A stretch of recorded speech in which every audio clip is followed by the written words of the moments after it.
Alexander the Great, born July 20th, 356 BCE.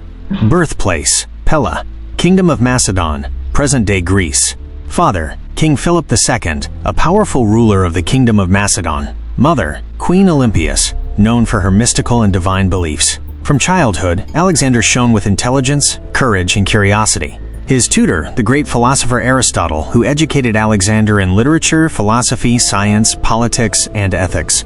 At the age of 12, Alexander tamed a fierce horse, which was his first sign of courage in the political arena. The horse's name was Bucephalus, and it accompanied him in his battles throughout his life. The enthusiasm, philosophical knowledge, and bravery he showed in his childhood were what firmly planted the dream of conquering the entire world in his mind. Alexander's invasion of India.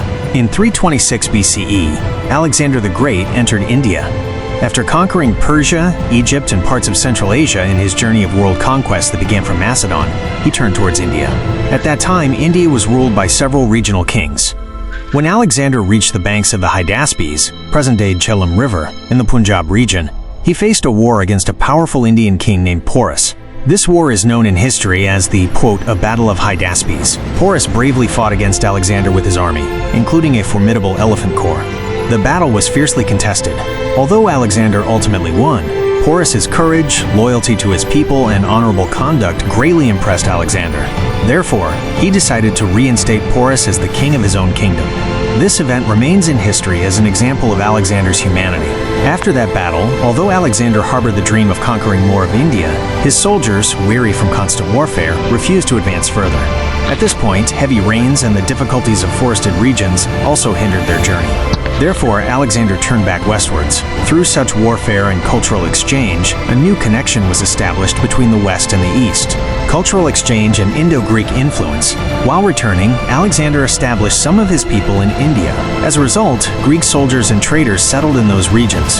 This cultural exchange led to the spread of Greek-style art, coinage, literature, and philosophical ideas in the Indian Himalayan mountain regions. This paved the way for the emergence of a new Indo-Greek culture. Consequently, later Yavana kingdoms, Indo-Greek kingdoms, were established in the northern parts of the Indian subcontinent.